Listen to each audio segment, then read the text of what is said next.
ngobrol bareng Gus Miftah. Los Lalewel. Kamu yang kenceng. Kayak belum buka puasa kamu. Ulangnya coba. Los Lalewel. Kamu kenceng tak suruh pulang. Zahra katanya pernah ada keinginan untuk bunuh diri. Pernah nggak ada pemikiran seperti itu? Pernah dulu lah, udah lama banget. Kenapa, Dok? Dulu belum dekat, maksudnya belum mempelajari agama, belum dekat sama Tuhan, terus ya masih labil banget deh gitu. Jadi ada masalah apa kok sampai ingin bunuh diri? Dulu, atau nyari Gus Miftah belum ketemu gitu barangkali? Ada masalah apa? Something wrong? Dulu atau banyak something banget. happen, apalah? Kayak, cerita lah nggak apa? Enggak banyak banget. Aku di sini untuk mendengarkan kamu cerita kok. Banyak banget kayak masih depresi, labil lah semuanya kayaknya numpuk aja gitu. Jadi udah ada. Kayak setak gitu ya? Iya. Itu setelah suami meninggal? Iya. Apa sih yang dirasakan waktu itu? Kok sampai kepikiran kamu pengen bunuh diri? Itu kan apa ya? Jalan yang sangat-sangat hina barangkali. Ya aku kan dulu belum tahu juga itu. Sama sekali sholat aja jarang dulu kan. Terus sama suami tuh bergantung banget. Karena kan aku dari kecil itu kan nggak ada sama ayah juga. Jadi pas sekali dapet suami tuh kayak yang wah udah jadinya berpegang banget gitu. Jadi pas hilang kayak gitu. Kayak jadi tempat bergantung, iya, tempat berharap suami ya. Dulu suami sakit? Kanker. Oh, kanker? Berapa lama sampai kemudian divonis sampai kemudian beliau nggak ada? 3 bulan. Cuman 3 bulan? 3 bulan, soalnya waktu didiagnosa itu awalnya sih demam darah, terus cikungunya, atau pas udah 3 bulan terakhir baru dibilangin kanker. Gitu. Jadi memang ketika kita mempunyai pasangan yang kemudian pasangan kita itu divonis penyakit yang berat, karena kebetulan kita punya pengalaman yang sama, Dok. Kebetulan istrinya Gus juga kanker. Tapi memang waktu itu dokter bilang sama saya, Gus Miftah jangan nangis di depan istri. 1, jangan nangis. Yang kedua, bagaimana kemudian yang sakit ini selalu untuk positive thinking. Itu yang saya lakukan. Dan memang saya sendiri sebagai cowok ya kayak runtuh ketika mendengar, dunia ini kayak runtuh lah ketika mendengar istri itu divonis waktu itu. Mungkin Zahra bisa ceritakan ketika mendengar pertama kali berita kalau cerita itu. Nangis. Apa-apa, cerita aja sekarang nggak apa-apa.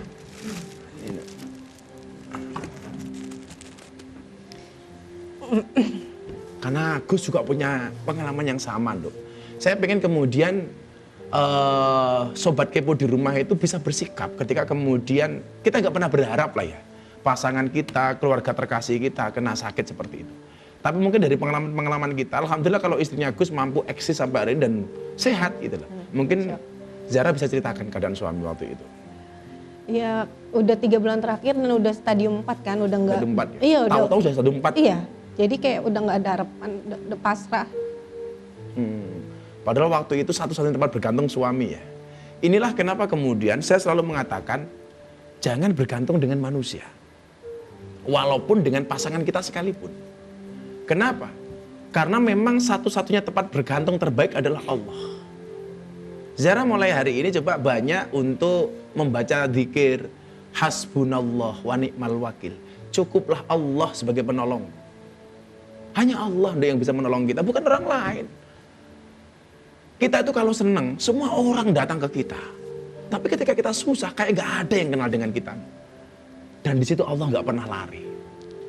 Innallaha la yukhliful mi'ad. Allah itu tidak pernah ingkar janji. Dan saya merasakan betul itu. Sampai kemudian akhirnya dari kejadian itu Zahra bisa survive kembali. Gimana, Dok, ceritanya? Yang bikin aku jadi semangat itu anak. Langsung kepikiran kayak yang membunuh diri, oh iya ada anak. Ada yang harus dipertanggungjawabin. Padahal waktu itu anak umur berapa? Masih kecil, 2 tahun. Dan sudah nggak ada keluarga lain? Ada mama. Tapi mama pun akhirnya menjadi tanggung jawabmu? Iya. Ini luar biasa ini Mbak Zahra ini.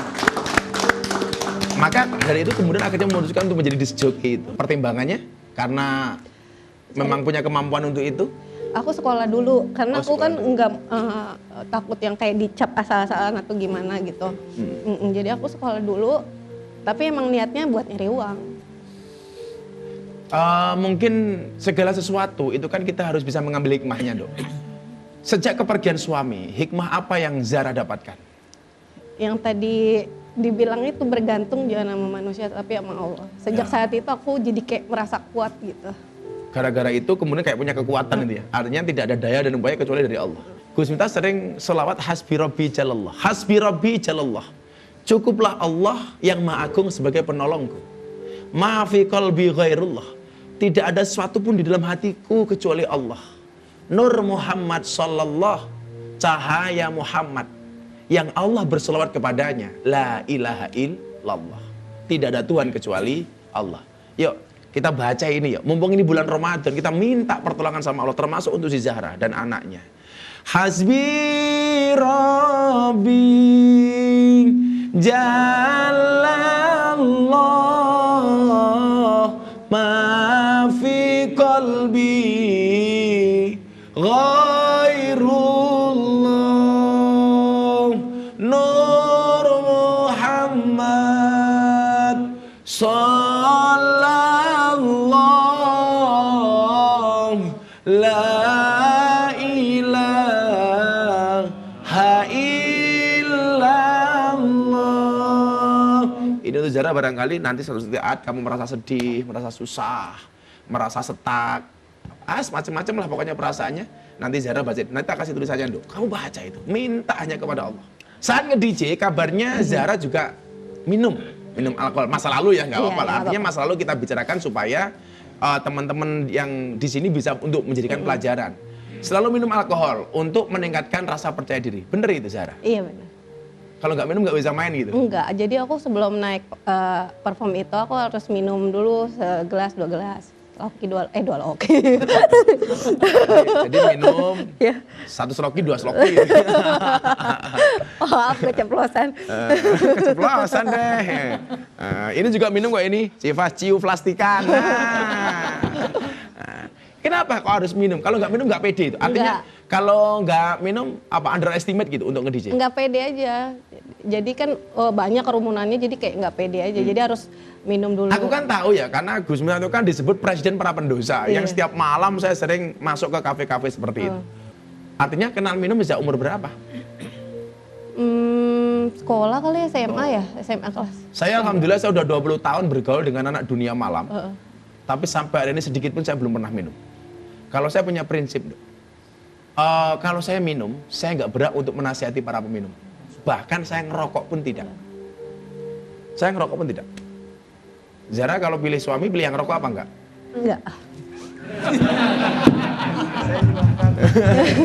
Kenapa pilih yang tidak merokok? Alasannya sederhana. Paru-parunya saja dijaga, apalagi hatimu.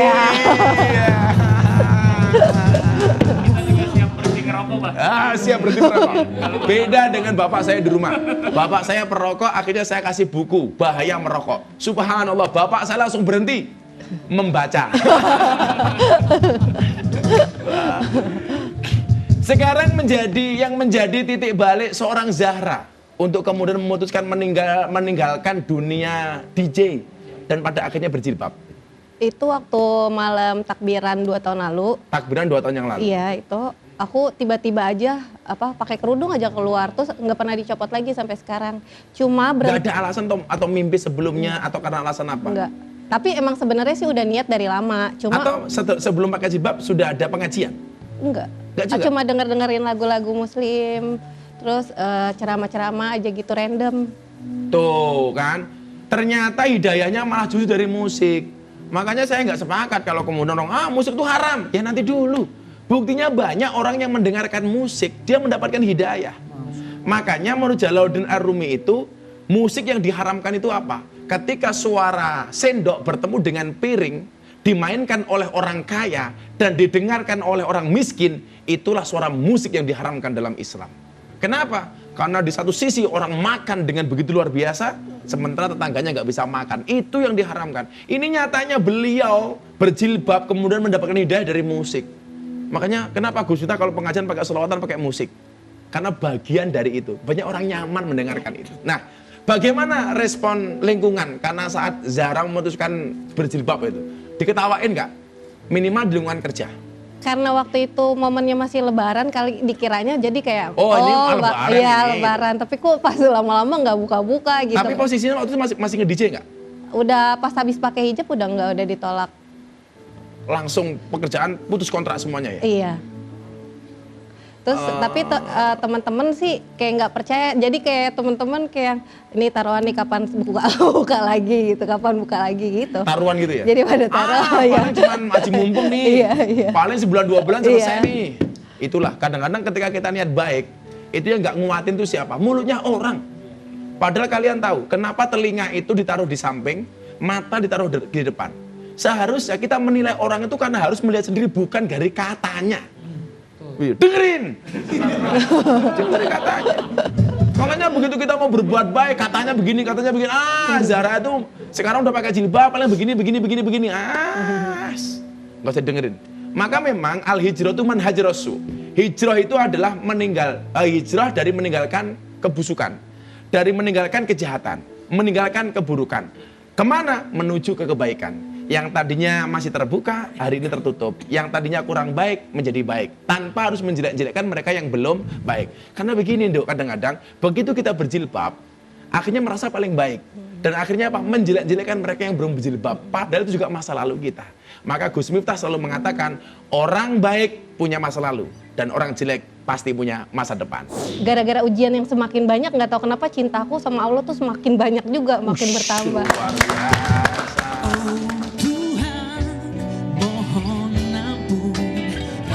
Dosa dan dosa selama ini.